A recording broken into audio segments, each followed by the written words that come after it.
The hollowness of the Appalachian hills holds a particular kind of silence. It's not peace. It's the weight of damp soil, rotting leaves, and generations of secrets buried just beneath the surface. In the small, isolated town of Stone Creek, this silence is the air you breathe. It seeps into the foundations of the old clapboard houses and settles deep in the marrow of the people who call this place home. In the autumn of 1998, that silence was about to be shattered, not by a scream, but by the quiet, deliberate act of a devoted wife.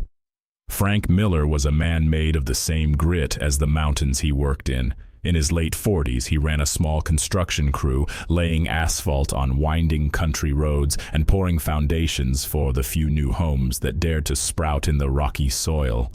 His work kept him away from home for days, sometimes weeks at a time. He was known as a hard worker, a man of few words, a bit rough around the edges, but solid, dependable. At home, he was the undisputed king of his small castle, a kingdom meticulously maintained by his wife, Helen. Helen Miller was a fixture in Stone Creek, an institution.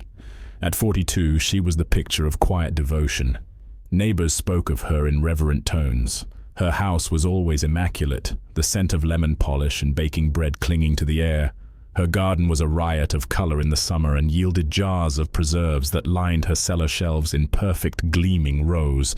She was quiet, almost mousy, with pale, watchful eyes and hands that were never still. She was, by all accounts, a model wife, a woman who lived to serve her husband, to anticipate his needs, to keep his world orderly and calm. A saint, some of the church ladies would say, a quiet, unassuming, harmless saint. The end for Frank Miller came on a Tuesday night. He'd just returned from a 2-week job over in Braxton County. He was tired, smelling of sweat and diesel, and looking forward to one of his wife's home-cooked meals.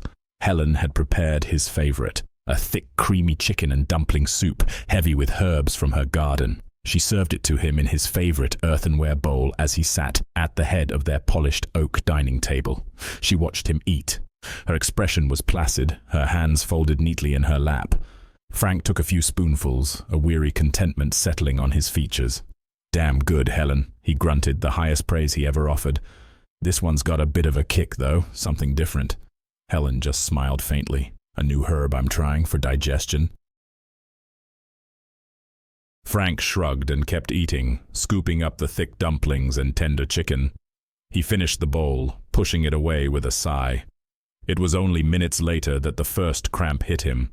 It was a sharp, searing pain in his gut, so intense it doubled him over. He gasped, his face suddenly pale and slick with sweat. "What the hell?" He groaned, clutching his stomach. "It feels like I swallowed a hot coal." Helen rose from her chair, her face a mask of concern. "Frank, what is it? Are you all right?" But he wasn't all right. The pain intensified, coming in savage waves. He stumbled from his chair, a choked, rattling sound in his throat. He tried to vomit, but only a thin, foul-smelling bile came up. His breath grew short, ragged. His powerful body began to tremble, then convulse, his limbs jerking uncontrollably. He fell to the floor, his eyes wide with terror and confusion fixed on his wife's face. "Helen," he gasped, his voice a strained whisper. "Help me!" She knelt beside him, her hand cool on his feverish forehead. "I'm here, Frank," she murmured, her voice impossibly calm. "I'm right here." He stared at her, a dawning horror in his eyes as his body betrayed him, as his lungs refused to draw air. He saw not the concerned wife, but the quiet observer, the saint. The last thing Frank Miller saw on this earth was the placid, unreadable face of his wife, watching him die on their pristine kitchen floor. By the time the town's only doctor could be summoned, he was gone. Detective Miles Corbin of the State Police had a nose for things that were wrong. It wasn't just about evidence or procedure. It was a gut feeling, a cold knot that formed in his stomach when a scene didn't sit right. When he walked into the Miller house the next morning, the knot was tight. The house was spotless, unnaturally so. It smelled of bleach and air freshener, a desperate attempt to scrub the scent of death from the air. Helen Miller sat on her floral sofa, a teacup trembling in her hands. She was weeping, but her eyes were dry. She recounted the story of Frank's sudden, violent illness with a practiced, sorrowful tone. The small-town doctor had initially called it a massive, unexpected heart attack. But Corbin wasn't buying it. Healthy men in their 40s, even ones who worked hard, didn't typically die in such a brutal, convulsive fashion. He looked at Helen, really looked at her. Beneath the veneer of the grieving widow, he saw something else. A flicker of something hard and cold in the back of her pale eyes. A stillness that was more unsettling than any frantic grief could ever be. He ordered a full autopsy. He told the local sheriff to seal the house. This wasn't a tragedy. This was a crime scene. The autopsy report came back 2 days later, and it was chilling. Dr. Alistair Finch, the state medical examiner, was a man who spoke of death in cold scientific terms, but even he sounded disturbed over the phone. "It wasn't his heart, Miles," Dr. Finch said, his voice grim. "The man was poisoned, and not with anything you can buy at a hardware store. We found traces of a potent neurotoxin, a plant alkaloid. The locals around here have a name for the plant it comes from. They call it widow's kiss." Corbin felt a chill crawl up his spine. Widow's kiss. What does it do? "It's a monster," Finch explained. "It grows wild in some of the deeper, wetter hollows in these mountains. Looks innocent, like a type of wild parsley, but the toxin is fast-acting. It attacks the central nervous system, causes intense abdominal pain, vomiting, convulsions, and finally, respiratory paralysis. The victim is conscious for most of it. They just can't breathe. To an untrained eye, it would look a lot like a heart attack or a seizure. It's a vicious, agonizing way to die. A poison that mimics natural causes, a poison that grows wild, available to anyone who knows where to look, and a wife with cold, watchful eyes. The picture was starting to form, dark and ugly. The investigation began to focus intently on Helen Miller. She played the part of the bewildered, grieving widow perfectly. She denied any knowledge of a plant called widow's kiss.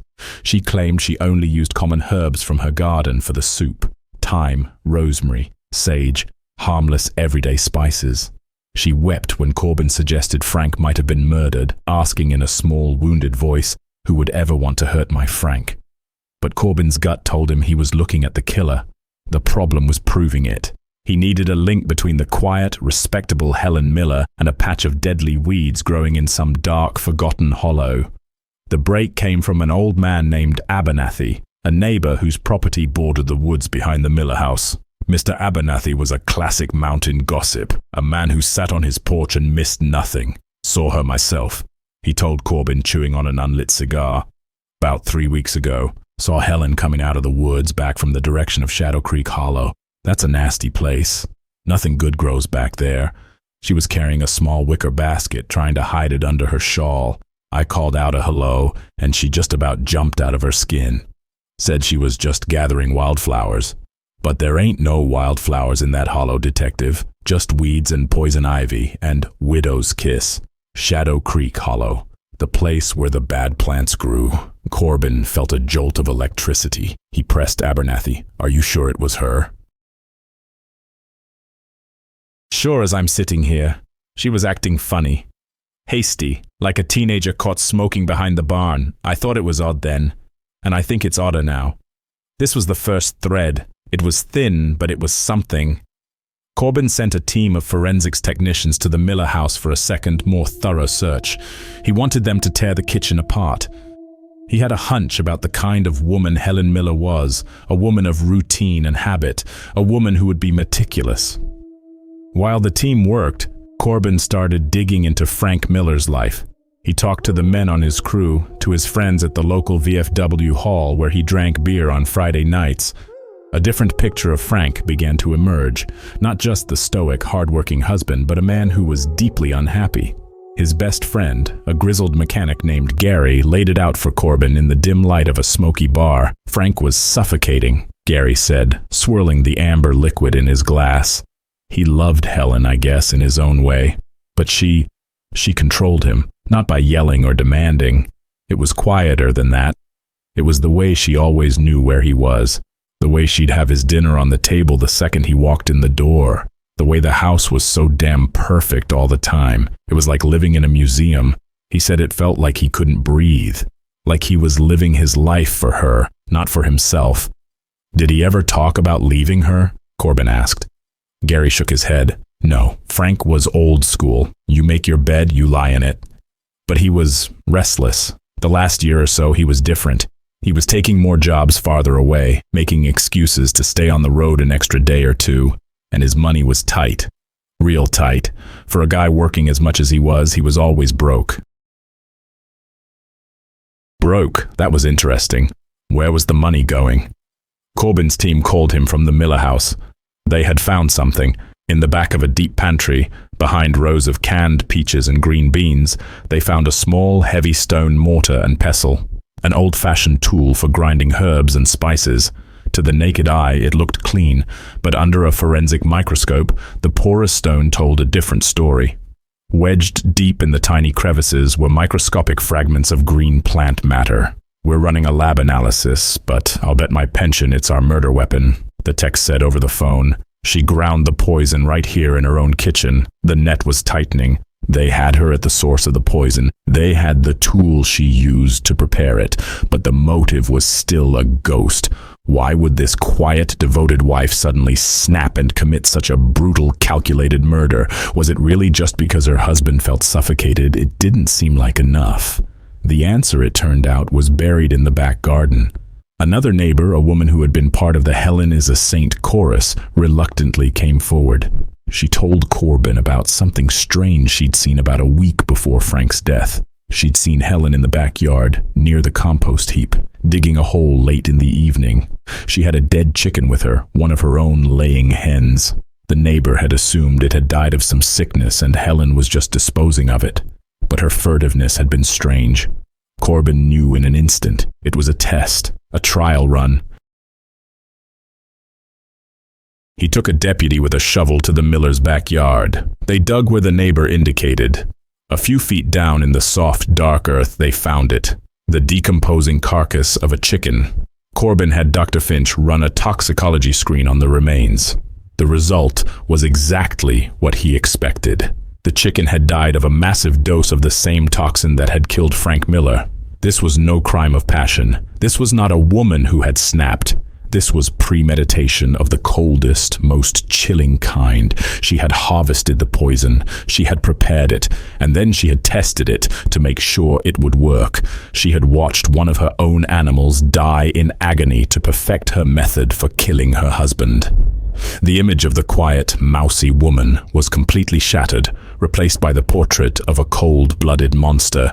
But the why still gnawed at Corbin. He knew there had to be more. He went back to Frank's finances, to Gary's comment about him being broke. He pulled Frank's bank records, and there it was. For the last 6 years, every single month, a regular cash deposit of several $100s into a savings account in a different bank, in a different town, a town called Harmony Creek, 2 counties over. The account was in the name of a woman named Angela Vance. Corbin drove to Harmony Creek himself. It was a bigger, busier town than Stone Creek, a place a man could get lost in. He found the address associated with the bank account. It was a small, neat apartment above a flower shop. He knocked on the door, his heart heavy with a sense of dread. The woman who answered was in her late 20s, with kind, weary eyes and long, dark hair. When Corbin identified himself and asked if she knew Frank Miller, her face crumpled. Tears welled in her eyes. "Is he okay?" she whispered, her voice trembling. "I haven't heard from him. He was supposed to call." Corbin broke the news as gently as he could. Her grief was raw, immediate, and utterly genuine. It was everything Helen Miller's grief was not. And then, a small boy about 6 years old with Frank Miller's strong jaw and dark hair ran out from the other room and clung to her leg. "Mommy, what's wrong?" This was Frank Miller's secret, his other life. Angela Vance was his mistress, and the boy, Leo, was his son. Angela, weeping, told Corbin the whole story. She had met Frank 7 years ago when he was on a long-term road paving job in Harmony Creek.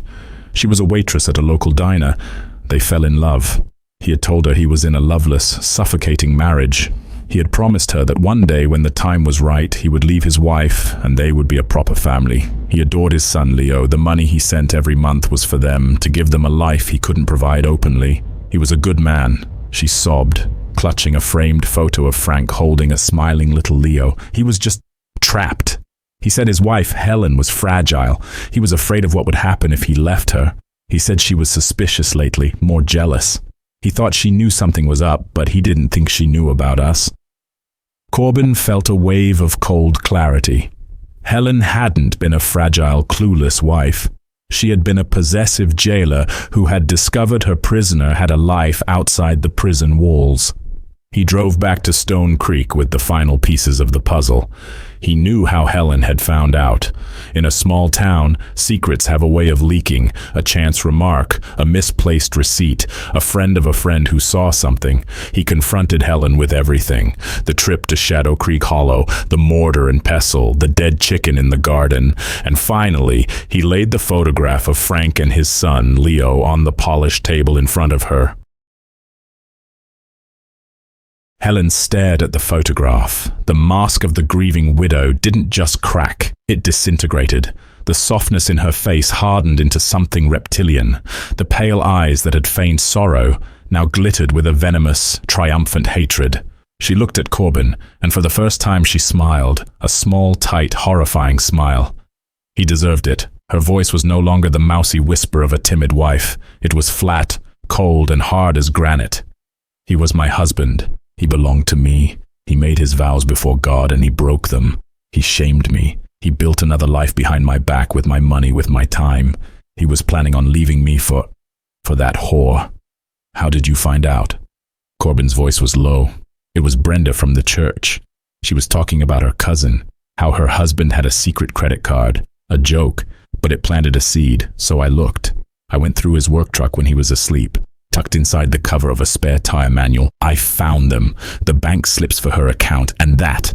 She gestured at the photo with a flick of her wrist as if dismissing a piece of trash. A picture of my husband with his bastard son.